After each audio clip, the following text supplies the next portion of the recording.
What is up, everybody? So welcome back to my YouTube channel. My name is Nick, and I thank you guys for choosing to be here with me today. Now, today we're gonna dive into my own personal fitness journey. I know I've kind of talked a little bit about it, but I really want to give you guys a proper sit-down video on how I got to my heaviest, how I've gotten down to where I'm at now, and answer a couple of questions in between. I also wanted to cover the topic of why I chose to start a YouTube channel and why I chose to name it Fitness Reject. So there's a lot of things to cover. Hopefully you guys enjoy yourself. I know I will, so let's get it. All right, guys, so we are at my old high school. I used to go to this high school right over here, NUA. It was National University Academy. I went here, I believe, in 9th grade or 10th grade, one of those. Anyways, it's my old high school. So I thought this would be a cool place to do my video here today. So let's get it.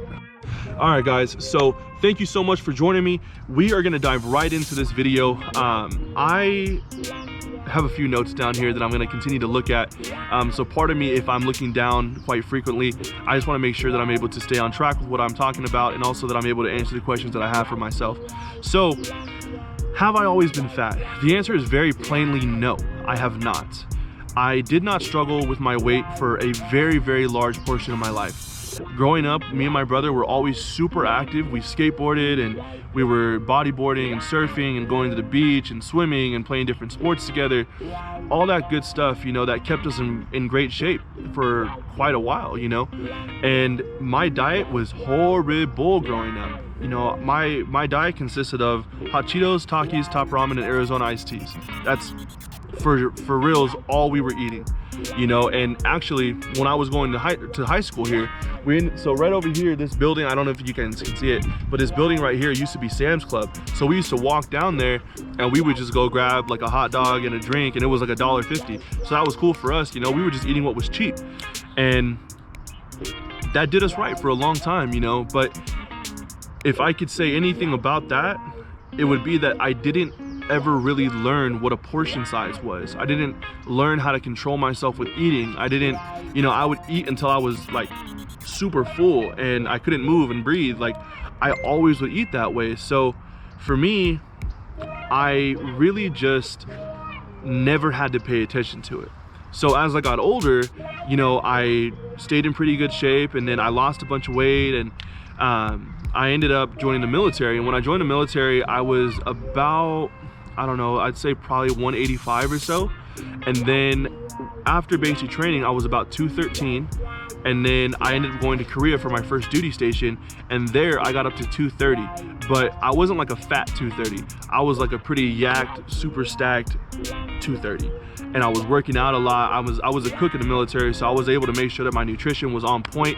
I was getting all of my calories in, and I was eating correctly and stuff like that. Yeah, I ate a little bit bad sometimes, and I drank a lot, but at the same time, I worked out so much that my body didn't care, So after Korea, I got back out to California at 230, and then I spent a year at Fort Irwin, and during that year, I ended up gaining roughly 55 pounds, and I ended up leaving the military at about 285, 290. And I cannot tell you guys how uncomfortable I was. So I decided to make a change, and part of that inconsistency I talked to you guys about, I ended up going to the gym for a few months. I ended up dropping down to 265, and then I met my now wife, then girlfriend. And I just wanted to spend more time with her, I wanted to be around her more. I started falling in love, and all these different things started happening, and in order for me to spend more time with her, I had to cut out other things in my life. So I cut out the gym, and for me that sounded like a great option, and I started eating out with her and doing all this stuff, and I wasn't working out and I wasn't taking care of myself. And from 2000, I believe me and my wife met in 2018 in March, and then now we're in 2020, and I got all the way up to 346 pounds, which that was the heaviest I had ever been. I remember watching people on TV like, yo, how could people let themselves get that overweight? Get in the gym, go start working out, do something. Like, you can't be comfortable. And I remember saying all those things, and then I got there and I realized that it's not that easy. Once you've already gained that much weight, you can't just go run. You can't just go jump in the gym and start working out. Like, you have to take it slow, and there's ways to do it, you know, and I didn't know all that stuff. So then I got to my heaviest, and I realized that, you know what, I'm not healthy, I'm not taking care of myself. I've got a freaking daughter coming in a few months. My wife's already in her 3rd trimester. You know, I am dealing with work and I'm stressed out and all this other stuff, you know, but I just needed to make that decision to start coming down in weight, because I knew that if I didn't do it now, I would never do it. And I've always wanted to come back down in weight. I just didn't know how to do it. So I started reading and researching, watching YouTube, you know, finding different people that I felt like had a lot of good insight on working out. I started coming back down, you know, I started coming back down in weight, and I got all the way down to where I'm at right now. As of this morning, I weighed in at 312 pounds. Now, that's still a lot of weight, but I am down 34 pounds. That's a lot of weight. And for me, I am super excited for the fact that I've been able to come down as far as I have. I'm excited for myself to lose more weight and for me to get down to my goal, which is about 215. So I also wanted to kind of cover things that I noticed about my body and myself when I was going up in weight and when I got to my heaviest, and also things that I noticed about my body as I was coming down in weight. So first and foremost, I remember breathing so hard. Even if I was just talking and have a conversation, I would be like out here on Snapchat and I'd be like and I couldn't stop it. There was nothing I could do, and I would legitimately have to just like hold my breath while I was talking and hope that I was able to hold my breath long enough to get through one snap so you guys couldn't hear me like breathing. So that was the first one. Next was like putting on my shoes or having to bend down was like the gnarliest thing ever. It was so bad, and it was really hard. So, you know, there was that, and you know, even like wanting to take a bath, like I couldn't even do that because I was too big for the freaking, you know, for the bathtub. Like, there was so many things, you know. I would walk into somewhere, and if they had them little plastic seats, guess what, your boy's gonna stand. And if I was gonna stand, that means that my back was gonna hurt, because anytime that I had to stand for any period of time, my back would just freaking kill. So I just had so many things going on with me, you know, and my energy levels were just, they were shit, you know. Like I could not find energy for anything. And so I started taking a supplement called Animal Cuts, and it's basically just caffeine and stuff like that. And you know, I had to take that stuff to get through my day, because otherwise I was just so fatigued. And a lot of that came from my sleep apnea as well. And once I got my sleep apnea machine, oh my God, like just my everyday sleep was so much better. I started losing weight faster, all this other stuff. So just remember, sleep is super important for you.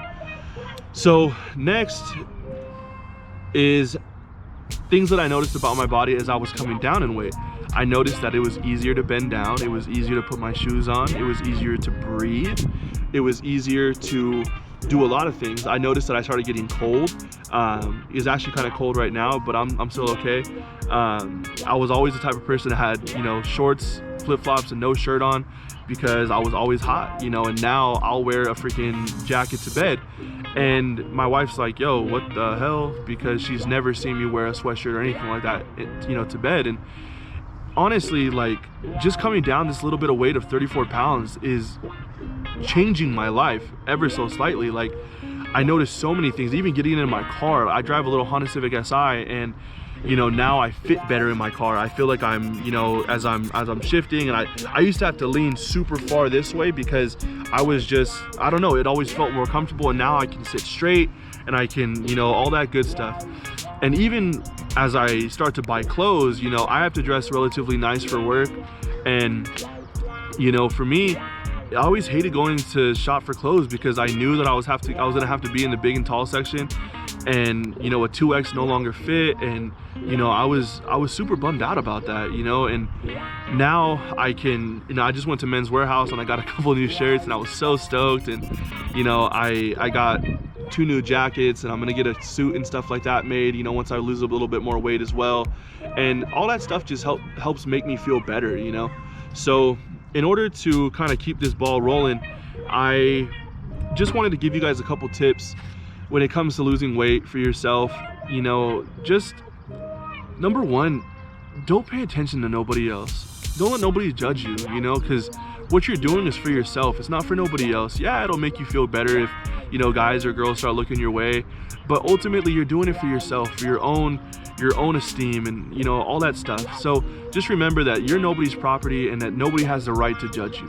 So next is really just making sure that the people that you have in your circle are good, kind-hearted people. You know, you don't need people that are talking shit to you or making fun of you or, you know, whatever, because even if it's in good fun, like honestly, when it comes to your weight and stuff like that, a lot of people are super self-conscious about it, and even if they laugh it off or whatever, it can be hurtful, you know. You can hurt somebody's feelings really, really bad, and make people kind of fall into some sort of a depression if you guys are making fun of them when you know that they're actively trying to lose weight and stuff like that. Or even if they're not, it doesn't matter. It's not your job to judge nobody.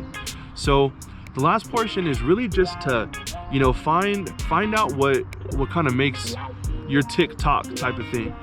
That was weird, but my meaning behind it is just find out what motivates you, you know, and keep those things in your life. Make sure that you have that music on in the gym, or you have people that you're listening to actively, that you're reading books or listening to podcasts or listening to books, and you know, all that stuff is going to ultimately help you guys to create the body and the physique that you want. So with that being said, the last portion of this is really just going to be talking about why I chose the name Fitness Reject, and also too, why I even chose to start this channel in the first place. So to kind of cover those things, number one, I always felt like I was a reject to fitness. You know, I felt like it wasn't something that I loved. I watched other people fall in love with fitness and running and working out and all this other stuff, and I just never was that person. I never liked it, you know, and I always felt like I was rejected from that, you know, and not that other people were rejecting me, but just that I kind of rejected fitness. And I felt like Fitness Reject was a pretty cool, you know, name for that. And there's nothing really more than that. So as far as why I chose to start this channel, you know, I wanted to start this channel because I wanted to be able to give you guys a very real view of what it takes to lose weight. You know, I know that I'm not already, you know, down to the weight that I want to be at, and maybe some people would say that I should have waited until I got down there to start this channel, but I wanted you guys to have real life motivation. You know, I didn't want to already be down to my goal weight and be like, all right guys, this is what you guys need to do to get here, because that's what everybody else on YouTube does. All right guys, so thank you so much for showing your support by watching this video. I cannot tell you how much I appreciate you guys. I also want to give a quick shout out to my sister Jasmine for hitting this little button up here that turns my camera on and off every single time, because you know, your boy has to do like 29,000 takes. So with that being said, if you guys enjoyed today's video, please give it a like. If you guys want to continue to see more content from me, then please hit subscribe, and there's also a notification bell that you guys can hit to let you guys know when I release a new video. So with that being said, I appreciate you guys. I love you guys all, and thank you so very, very much for supporting me in my journey. It is all love, guys. Until next time, bye-bye.